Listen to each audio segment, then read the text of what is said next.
and welcome back to this new episode of nesso.design.TALKS. I'm Antonio Minonne. On the other side of the world, there's Abudi. Hi, Abudi. Hello, Antonio. Hi. We are the founder of Nesso Design. It's a studio dedicated to design retail spaces. And despite our younger age, we have the privilege to work in closer with a wide range of brands.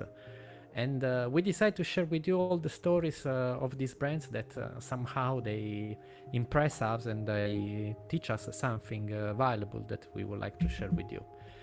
So we mainly focus on offline shopping experiences. So we will start from the genesis of a brand, examining the key points, and then we will explore how this point will be translated later on in physical space, shapes, material, and color.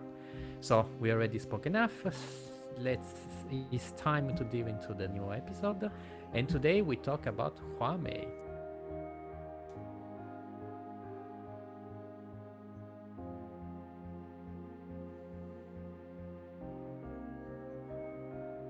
So Take a guess. Take a guess. Abud is really into the technical, no? After the mechanical ships. Now we have mechanical glasses. Yes. Cyberhumans. Cyberhumans. But I think there's some hints here about some materials used here to show the brand products. Okay.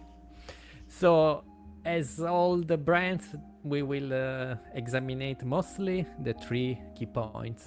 That is who, what, and why. And this time, Abudi will introduce us more about the brands. Yes. And I will disturb him with some questions. You'll do the commentary. Okay, it's fine. Yeah. So, as we established before, the brand is called Harmay or Harmay in English. So the brand founded in 2013 by two founders, Jason and Damien, to give a clear idea about who are the founders. Jason, the one who came up with the idea, was a computer engineer, studied in Hong Kong. He was an analytic programmer, so he wasn't an actual programmer, but he's doing analytics for programming. He left his job and took a chance on business in 2013, as I said before, and started the online shop, what we call today Harmay. Damien is his partner. They were friends, so Jason talked to Damien, and then they formed the brand. So what they sell. So this is a deeper question. So we need to first to understand what kind of products, and then how they manage to sell it. So they sell only. They used to sell only sample products in 2013 because there was a new law, let's say, by China, allowing people to import sample goods without taxes and store them in warehouses and sell them without physical store. So they use this kind of business model to start up the company. And they came up with the name Harmay. Why Harmay or Harmay? Harmay is dried fruit, is dried plum fruit, which, talking to them directly, they said that they just love the fruit. And then I remember the meeting. Simply, they like it. Me and you sitting there. Yeah. Really? That's the only reason you like it? Yeah, we just love the fruit, and that's it. But that is fine, because actually it's really difficult to find a name and to find a short name. Sure. So somehow they no, it's a multi-brand also. They are in a multi-brand store kind of business, so makes sense to have something more emotional than storytelling. It's true. So it's true. Yeah, it's fine. So I want to just start with a short clip from an interview, the YouTube channel. They did a nice interview, but what is Harmay, and some kind of explanation of what is the concept of the brand. So we start with this. Okay. Harmay's concept for stores is focused on the brand's core spirit, art, and create, while maintaining independent design from store to stores, such as 蜀道 design in Chengdu, mixing the local culture, Time Tunnel design in Beijing Xidan, and market in Shanghai Xintiandi. Each store aims to communicate with city's local culture, trying various presentation elements while keeping a coherent design style, and the core strategy is to build offline stores as unique new aesthetic landmarks in each city. So we talk here about how they founded the idea of the store. But to reach the store, they first started working online, only online. So in the beginning, 2013, they had a giant warehouse where they had all the products imported, sample products imported, and they sold it only specifically on Taobao, which is the equivalent of Amazon, but way, way, way bigger and versatile than Amazon. And yeah, this is the first model, which they got the inspiration for all the upcoming or the old designs of the brand. So it became like a DNA of the brand. I would like to stop a moment, no, because maybe Yeah. there's many reasons why then the brand gets successful later on. I would say that maybe one point that we can analyze is the fact that selling the sample actually allowed some client to have a try of a more expensive product. No, for example, one of the most sold one was the La Mer, the cream, the face cream La Mer. That of course in 100 milliliter is kind of quite pricey for all. Not for everybody. So instead, allowing to buy, like 10 milliliter kind of sample was a good way, to give a bite of luxury to more mass consumers. Sure. Sure. It kind of broke the boundary. I mean, before people just could really try it in the store really soft, but now they can buy this small sample and try it at home, use it. It's a new business model, and it's only actually in Asia, specifically in China for the moment. In Europe, they still giving the samples for free. But we will talk later in this episode about this kind of trend. It's kind of moving toward a new economy. Yeah, I've been there lately. The product is not it's not anymore a sample, but I guess somehow they try to find a collaboration to have a small quantity, Yes. smaller quantity size. This is what I was size saying. product. The new economy is becoming a business model by itself. It's not only about selling the samples. It's about selling small doses that people can afford, can try, can experiment even with different brands. So if you're not sure of what you want, you can just buy the samples and try, or buy small products. Let's say now they're becoming like becoming the smaller products, not samples. Which leads us to the next step, which is talking about the ideology of the brand. They have few key points that they use to emphasize the products, to push the brand awareness, even for smaller products. Also create more interesting stores. So I named 5 because 5 of the most effective ones that they use for their marketing and stores. So the first is called the Combine Art and Functioning Installation with Simple Shopping Experience. So we will see that they're trying always to integrate art and unique visuals inside their stores to attract people. The second one is increase social buzz. For smaller brands to increase the brand diversity, they want to use not only the big brands, they want to find good quality small brands and push them to become mainstream and become more stronger. And then consumption upgrading, which means higher quality product with better pricing. So consumers, they wanted consumers to walk freely, so it's kind of like an open store, which is a new trend. People don't want to be bothered, so they leave you to roam around inside the store. And the last one, they call it maturing customer values. Uh, so as I said, they focus on cost-effective products. So smaller doses but higher quality. So if instead of trying something very expensive in big doses, you just try it in small package, and then if you like it, you can move up to a bigger dose.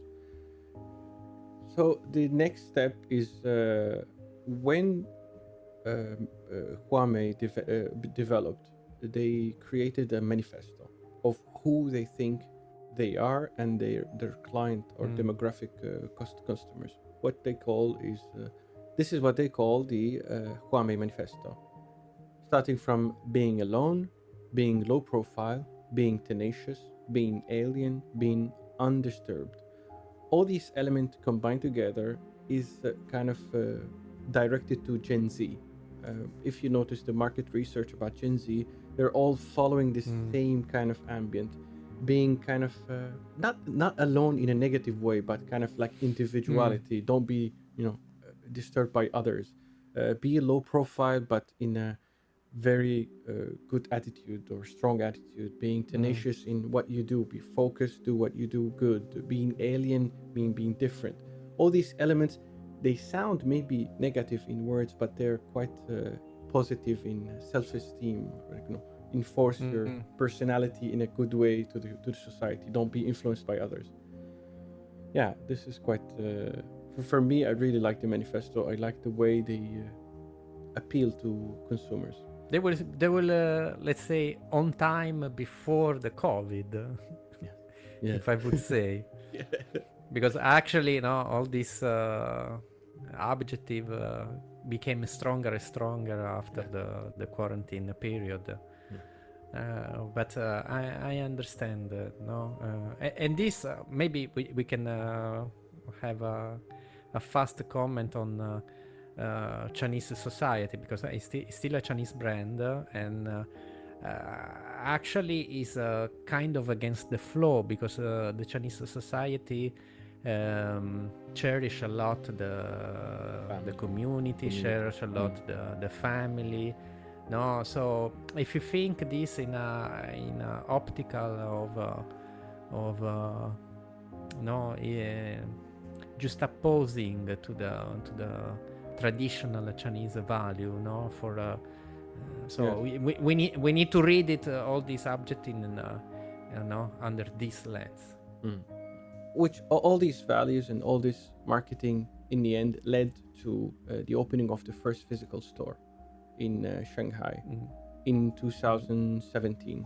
They finished the building, the construction in 2017.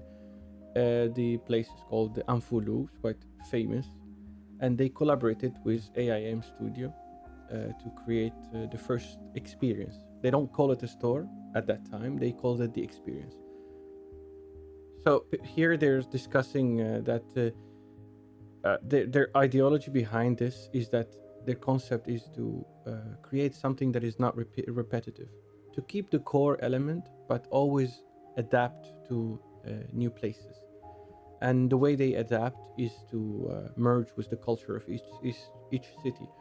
This is really nice and diverse, because the beauty of each country, that each region, each city, specifically China, has a completely different culture, history.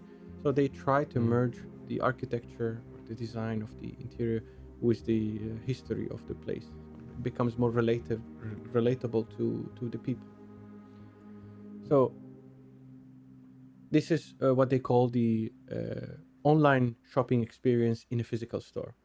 What they wanted here is to create, to like imprint the Taobao mall in a space. So they had this kind of shelves that represents the storage, how they operate, and they wanted you to feel like you're shopping online but in a physical space. That's the main idea behind it. The layout, the space is quite small, about 200 square meters. narrow, long, but they created a long desk, cash desk, which quite clean. They used stainless steel metal, stainless steel on all the space, very clean looking, organized, like a kind of warehouse looking space. That's the gate. You have the shelving. These kind of green shelf units, you will keep seeing them over and over. They have this kind of tough. Actually, those are like industrial shelf, Yes. so it makes sense because somehow, no, if we talk about warehouse and selling like stock of product, no, it's really nice how they develop this kind of feelings. It no, feels using industrial, but in the same feels time, industrial. some kind of luxurious. They have this kind of weird mix. Because it's sleek. No, Yes. it's a bit sleek. Yeah. But if you notice the lighting is the industrial neon, no, Yes. that you were seeing whatever warehouse. So the Quite material of the good flooring, no, just Good concrete, no, the walls, yes. They are And using the simple signage materials. also. The signage, yes, the signage is really no standard warehouse factory. You go to the second floor, which is more about the original design was about more doing events. So they created this kind of sitting place with a big table. They wanted this place to be more for socializing and creating events and having people around. More for sitting. Yeah. I quite really like the materials. It's kind of, as you said, sleek, organized, Really minimalist. simple, yes, few material. Yeah. And the good thing that they're multi-brand, so they need to be able. The design need to be adaptive to contain different brands. That's the idea of a multi-brand store is always tricky because you can end up always with something really boring, very simple, and have no character because you want to adapt to everything and then you become nothing. That's in my opinion. But having a strong character, but in the same time merge with multi-brand products, that's a good balance.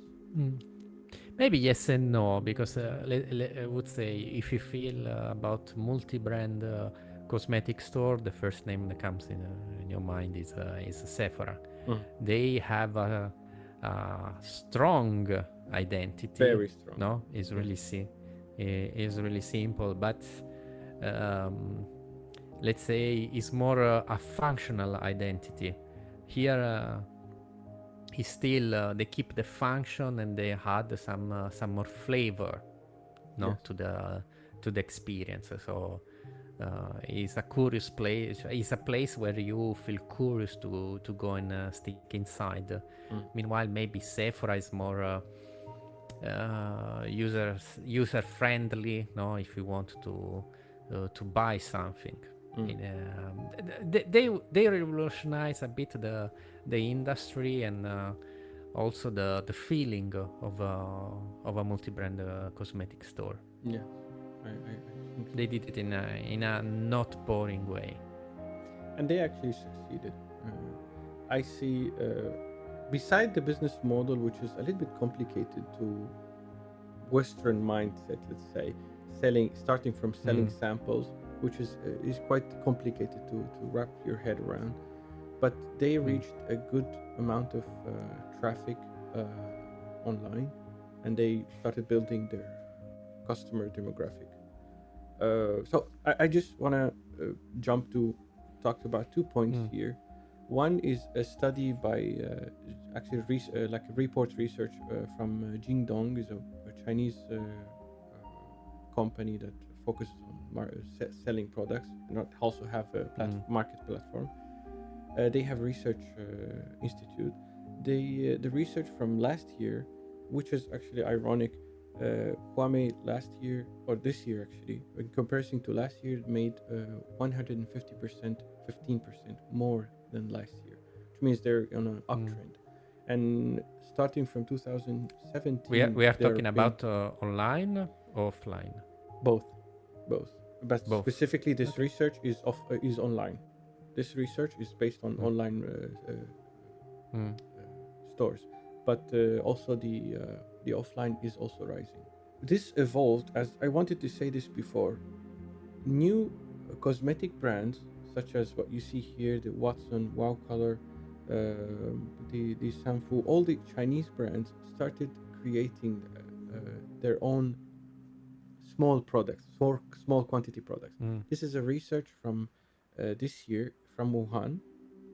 They said that a lot of Chinese companies, cosmetic companies, are creating smaller doses with more affordable prices. I think Huawei. What the importance about Huawei is that they're disrupted the market a little bit, and then now is branching a little bit. I'm not saying they completely changed the market, but there is a new branch of market that you buy smaller, high quality products. So it's kind of becoming a trend slowly in China. I'm not talking about maybe big cities. Shanghai still not yet, but like cities, tier two cities in China, they're moving toward this kind of economy. Plus, I want to show, just for the fun, how Huawei evolved through the years from completely online store to an offline an offline cosmetic multi-brand. So, starting from the website evolution of Huawei. In 2013, this is the earliest image I could find about the Harmay website. It was only a landing page. Actually, before this one, it was a link. When you click it, you open a Taobao store. That's it. And then by late 2013, they had Halloween events, so that you have this page, and then you click on it, and you open the Taobao store. Then Taobao, just for mention, Taobao is we can call it the Chinese Amazon. Actually, it's a really huge market. Yeah, you can even rent people. It's the big. This is another story. But let's say that technically it's the B2C, business to consumer version of Alibaba. Belongs to the same to the same group. Let's just clarify, because rent people, it means that whatever you want, you can find it on Taobao. You can find the lesson. You can find factory. And there's a story that says that during Chinese New Year, some of the girls need to bring a boyfriend back to the family, and you can rent a boy. There's stories that say that you could rent boyfriend, for the Chinese New Year to bring home for the holiday. Well, it's a rumor. Actually, I never find that. I've seen a documentary. You find? Yes, I've seen a report by Western media about this. Yes. It was weird. The parents in the end understood that this is something that the guy doesn't know. Come on, it's weird. That's weird. Yeah, you will know. Just looking at the eyes, the parents will understand if there's something or not. Yes. No. So okay, let's we moved move to 2015, where they had their first. 2015. So they have the listed products on their website, and you click on it and you open the page to buy. This is the first time they started to develop their own website in 2015, after 2 years of opening. And in 2016, they completely changed the website. They had the landing page, the product listing, some identification, some philosophy behind it, some ads about products. And then I'll jump straight to this year, 2023, which the website is really up to date, really sleek. They have philosophy, ideology, manifesto. They show the stores. They have campaigns, events. They completely changed through the years, from only a landing page, or actually a link to a multi-platform store, and then to a completely standalone website. They've done a good job developing in the last 10 years. This is I would say that this is a standard way to develop business by Chinese business business entrepreneur. No, they start to sell online, and step by step that the business became self-sustainable.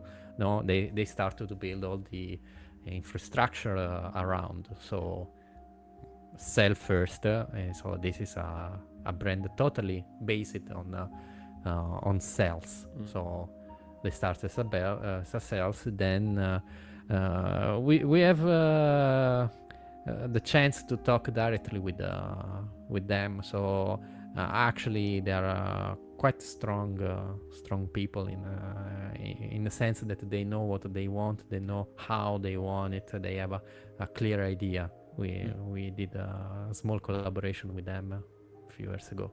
Yeah. So to make a recap, no, it's a multi-brand